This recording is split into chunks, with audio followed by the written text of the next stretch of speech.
Welcome back. As we've been talking about, security lines are growing at airports across the country, but President Trump says that Republicans shouldn't make any deal to end the DHS shutdown unless Congress passes the Save America Act, which is the Republicans' voter ID bill. Take a listen.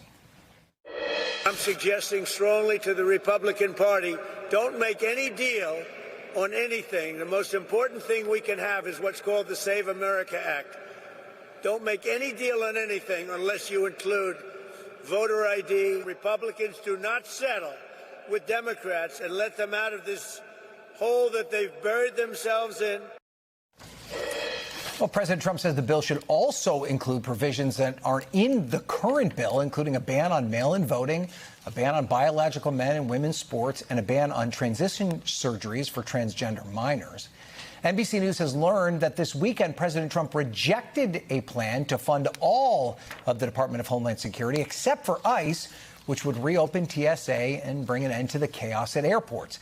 Now, according to those sources, the off-ramp was presented to the president by Majority Leader Thune and supported by numerous Republicans. Joining me now to talk more about this is senior national political reporter Sahil Kapur. So there's a lot of moving parts to this story, but it's seemingly only getting more complicated, Sahil, now that the president is tying this to DHS funding negotiations.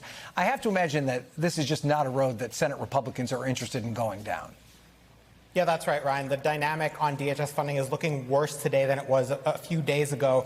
And the turning point was a presidential Truth Social post last night, which I'll get to. But in recent days, there was an off-ramp that was floated between Republicans. It was kind of batted around between Senate Republicans, including Republican aides here, and the White House. It was presented to Trump. It was presented to John Thune, the majority leader. Essentially, what it would do is it would have Republicans take Democrats up on their offer to fund the non-controversial parts of DHS, with TSA being at the top of that list, and to save ICE and immigration funding, which is the controversial piece, for a separate filibuster-proof budget reconciliation bill that the GOP could pass without any Democratic votes. Senator John Kennedy of Louisiana, a proponent of this idea, he explained it on the Senate floor. Let's play that.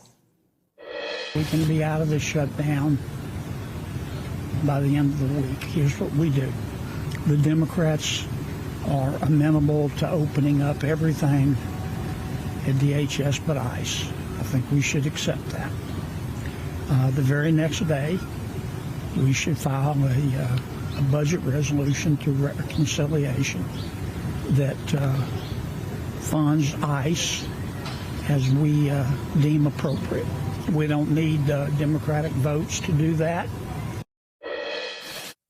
This would be a tough thing for Democrats to turn down if Republicans did, in fact, put it on the floor, Ryan. But it's not going to happen, it seems, because President Trump emphatically rejected it in a Truth Social post last night and doubled down on those comments today, not only saying that Republicans should cut no deal with Democrats on DHS, but they should wait until the Save America Act passes the Senate. That is not going to happen, as we've spoken about many times here. The votes aren't there to get to 60. Republicans don't have the votes to sustain a talking filibuster. They don't have the votes to nuke the filibuster, but they're still going through the stages of grief, so to speak, before they get to acceptance on that. So that's where we are. There's no path at this moment for either DHS funding or the SAVE Act, Ryan. So, I mean, Senate Republicans have an option here, don't they, Sahil? They could just put it on the floor, whether or not the president likes it or not, and pass it, and then put the ball in the president's court. Is there any chance that they would be willing to do that? Very unlikely, Ryan, because they would have to get to a veto-proof majority to override a presidential signature. That is not something that a road that Republicans like to travel. They generally like to work in tandem with the White House rather than get crosswise with the president. Very, very rare instances. The only one I can think of recently was the Epstein Files Transparency Act, where they kind of muscled Trump into supporting a bill that he didn't want to support. No evidence that that's happening here. They are a co-equal branch of government. It's important for us to remind them of that from time to time. Sahil Kapur, thank you for that. We thank you for watching. And remember, stay updated on breaking news and top stories on the NBC News app or watch live on our YouTube channel.